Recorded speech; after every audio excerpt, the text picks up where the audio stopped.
Right, I'm going to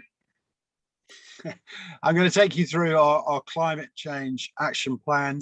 So a little bit about what we're able to achieve as a parish council and what sort of limits we have. I'm very grateful for the Deputy Parish Clerk, Andrew Funnell, for taking the pictures that are part of this presentation. And as you can see, the glory of Lindfield is always its pond. Now, I think it's important to know exactly what a parish council can and can't do. We had recently a village day, and I had several members of the public come up and say, why haven't you done this? Why haven't you done that? And the answer is some of those things we can't do as a parish council. There are other councils' responsibilities. So I've given you a little slide here about the different tiers of local government, because as climate change activists, you need to know which tier to approach really, and what each tier can achieve for you. So at the county council level, they've got responsibilities for education, highways, libraries, social services, public health, waste and recycling processing. District council are responsible for things like planning and building, electoral services, waste and recycling collection, housing and council tax. As parish and town councillors, we're at the grassroots level of democracy. And while we do not have the level of responsibilities that county and district partners do have, we do have certain powers. Quite often, one of our most important powers is the power to influence the next two levels above us. And we're often spokespeople for the local community, explaining to district and definitely to county where we feel they're letting us down and where we feel there should be some progress in our areas on this area. So the powers of parish and town councils, and here are some examples from our own community. So we're in charge of the allotments that are in Denman's Lane. The public clocks, we provide and maintain those on the King Edward Hall. The bus shelters, and there are various ones of these around the village. We have acquired land, so we are currently looking after and maintaining and seeking to develop in an ecologically friendly way the wilderness field. We provide the litter bins, and we've given support for anti-litter campaigns. We're also in charge of the public conveniences, trying to provide them and maintain them. Planning, parish councils may be notified of any planning applications, and we as parish councillors will go and look at properties or other suggestions for development and give our feedback. Now, we can't take the decision as to whether or not those things happen, but our consultation feeds into the decisions taken at district and county level with regards to those. We're also in charge of recreation, so the provision of open spaces like the wilderness field, and for culturally important landmarks like war memorials, that's our responsibility. And currently the War Memorial at All Saints is in the beginning of a refurbishment, I believe. So we seek to engage and work with stakeholders and the community. So at local authority level, we have member-to-member meetings, and we have ward and district meetings reporting at full council meetings. So one of the things we've been doing as a climate change subcommittee is we've been talking to other councillors in other parish and town councils to hear what's going on there, to see what sort of common interests we've got, and see if we can work together to put pressure on the district council. There's certainly strength in numbers, and the more local communities that band together to more centralised groups, then the more influence we feel that we can work with. We're very keen to work with local businesses and constituted local groups that are campaigning in this area. So it's very, very important to us to affirm and encourage those businesses that are already making moves towards ecologically thoughtful approaches to business. We've been working with groups like FWL Lindfield and Love Lindfield, which is mainly a litter-based campaign, and they've attended at various points our climate change working group, and we work with them on a number of issues. And we'll also work with individuals. So last week I had an email from an individual about various different levels of recycling available in the parish, and I was able to pass that on to the parish clerk to find out some more information about various different recycling initiatives. The council has what's called an F&GP committee. That's a Finance and General Purposes Committee. They award grants to local charities and constituted groups when they apply. Sometimes we can't give a grant because of the nature of the particular group doesn't fit our grants policy, but we will normally look favourably and seek to give donations rather than grants at that point. So the Climate Change Action Plan and Working Group, just to give you a bit of history, in July 2019, Lindfield Parish Council passed the following resolution. I'm not going to read it out to you, but this was passed unanimously and led to the setting up of the Climate Change Subcommittee later on in that year. This had come as sort of definitely lobbying and encouraging by FWL, Lindfield and other individuals and councillors on the parish council trying to draw attention to this issue. And so once that motion was put into action, was passed, it was able to begin to develop approaches. And the other person on this call tonight representing the group, Linda Grace, and I and Ian Wilson as councillors have been working with Andrew Funnell and with other elements of the committee structure to try and develop policies and actions that fit with climate change actions, anti-climate change actions. So one of the things that we decided to do was to put together a climate change action plan, which Lindfield Parish Council adopted. And this commits to helping tackle the environmental emergency at a local level. So we're not necessarily talking about things with outside our purview, really. We're just looking at what can the local council do within the parish.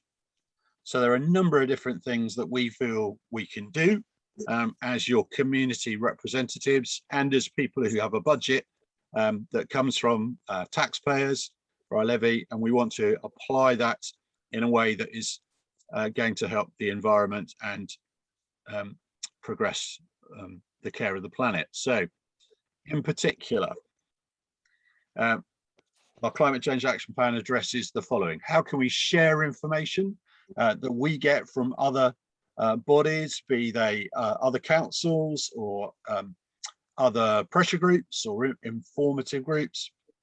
We seek to influence planning and housing. Procurement, we as a parish council do have a budget, and we are trying to make sure that when we are buying things or using things, that we're trying to find the greenest alternative so that we don't in any way hurt the environment. We're also thinking about climate and environment. What can we do practically? We're encouraging recycling and hoping to give more people information about that. We've certainly been trying to put pressure on the next level up, the district, to think about food recycling, which currently is on hold. We've been trying to develop community engagement, and we've been talking to both business and residents about how we can go for more green solutions, and also think about the balance in work and leisure and how we can address those. So these are some of the headings in that action plan, and we've got suggestions and things we've actually achieved. So as we move from the suggestion stage to actually achieving them, we revisit the action plan and then plan for the next few years. Certainly the intention of the group is that this will be, this is a long-term commitment and will inform the work of the council from when it was first put together, and will be constantly revised and will inform all the other major policy documents as well of the council. So in November 2019, the full council agreed to the formation of the Climate Change Working Group. I chair it, and councillors Grace and Wilson are members of it with me. Additionally, the parish clerk assists the working group. So we were given this remit: consider best can meet its climate change policy objectives. So we've done quite a lot of research about other councils and about other ways, about areas where we feel we can influence policy. We have to provide the Environment Committee and full council with regular updates about what we're thinking and how the communications we're making with others. And we provide regular updates and advice for the local community, which you can find on our website. It's our job to obtain quotes for any projects or ideas. So one of the ideas we had was about bat boxes in the Wilderness Field, and we obtained quotations and then put in the most cost-effective, but also the most ecologically sensible sort of boxes in that area. We have to propose future and ideas which could be included in the business plan or in future budgets. And we have been given a budget of around about £2,000 a year to implement our ideas. We are subject to committee or full council approval, but so far I don't think they've actually refused anything when we tried to suggest it. We've got to monitor the effectiveness of projects and ideas, and we're very keen on liaising with third parties, so other councillors in other areas and other interest groups, such as Keep Lindfield Tidy, Fairer World Lindfield, etc.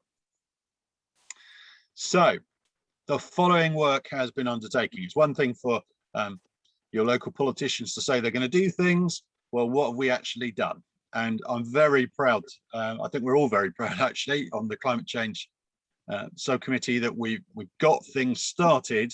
Even in the midst of COVID and lockdowns, we've been doing quite a number of large initiatives, and we're hoping to develop more and more in the years to come. So firstly, we passed a tree for tree policy on the parish council owned land. So if on parish council owned land, if a tree has to come down for any health and safety reason, then we are committed to planting a new replacement tree. We've signed the tree charter and supporting its objectives where we can. We've installed wildlife boxes on the Denman's allotments and Wilderness Field. The working group holds monthly meetings effectively and is working with other local authorities to explore and promote climate change initiatives. And the working group members regularly take part in third party events like this evening. And we're involved in tree planting, producing articles for Lindfield Life about the policy, its objectives and the work in the local community. And we are about to launch very soon the Climate Change Award. We've now got the funding and we've got the design, and we'll be going to local providers who have shown a commitment to climate change and recognizing that and publicizing their work. So here's some nice pictures from the Wilderness Field and other places to show you some of what we've been doing. So the bird and bat boxes, the planting of trees, the care for the Wilderness Field, and trying to maintain that in an ecologically sensible way. We've also been we initiated a meeting with the Keep Lindfield Tidy campaign to reduce rubbish in public spaces and to promote take home and recycle messaging. This was especially noticeable in the period January to March this year, during the lockdown then, when there was at one stage, there was quite a crisis really of disposable coffee cups. And we decided we needed to have an initiative there to make sure the common and other areas of the village weren't, with a cascade of coffee cups and stuff. So we worked together with the district council and what they were able to do, and asked them to provide more public litter bins at that point. We worked with Love Lindfield, which was a group of volunteers whose activities included litter picking. We've also worked with Colin McFarland, who you can see in the picture there, who's the Volunteer Waste Prevention Advisor of West Sussex County Council. And we also went to local businesses, not with any blame attached, but to see where we in partnership could develop strategies to make sure that customers were either taking their cups home, or there were places where they could put their cups if they didn't want to take them home. So Keep Lindfield Tidy. That campaign involved meeting with various parties, producing some messaging and videos. You will have seen those, I'm sure, on various bins around the village. And there have been some articles in Lindfield Life. And we did engage with MSDC, asking them for more regular litter collections, particularly during lockdown, when clearly people were meeting outside, having a drink so they could socialise in that limited way. And as a consequence, having a bit of a knock-on effect with the litter. One thing we'd like to plug to you is on Saturday, the 2nd of October, between 9:30 and 1, we're now able to do an autumn clean. And this will involve things like litter collecting and maintaining areas, public areas in the village. So please try and register for that. I think you can do that by logging on to our website. So we'd welcome any feedback from residents or local businesses. And if you want to contact us, as I say, go to our website and there is a Survey Monkey that you can fill in there, which will be very useful for us, giving us the information we need. So now it's time for questions and answers in a minute. Can I just, before we go to that though, Councillor Grace, who's always my right hand on this, have I missed anything? Do I need, would you like to add anything else that should have been mentioned? Thank you. All I'd want to add is something more about the Climate Change Award in terms of how to nominate somebody. So either a business or an individual or a community group can self-nominate if they feel that they're making a difference, or the parish council can nominate, or there can be a third-party nomination. So if you think somebody's doing really well, you can suggest them to us. And I think Cavan may be able to help with how you do that, but I think there'll be a link on our website. Yeah, thank you. There is a link on our website. I think has a nomination form. Am I right? I think there's a nomination form on our website. That's true. There's a nomination form. Yeah, which is so quite simple to fill out. Yeah, so if you particularly want to highlight either an individual or a group that you know is working within Lindfield Parish to promote the ideas of fighting climate change, then let us know. We'll have a look at the nomination, and as I say, within the next few weeks, hopefully within the next 4 to 6 weeks, you'll be seeing that evidence of that climate change award in action, with the first sort of people who've been nominated, first groups have been nominated to receive something. And then the intention is to regularly throughout the year highlight these and publicise them through Lindfield Life. And not just to reward people's good practice, but also to encourage others to think about, right, what could we do now that we've read about this business or this group. So thank you very much. Okay, thank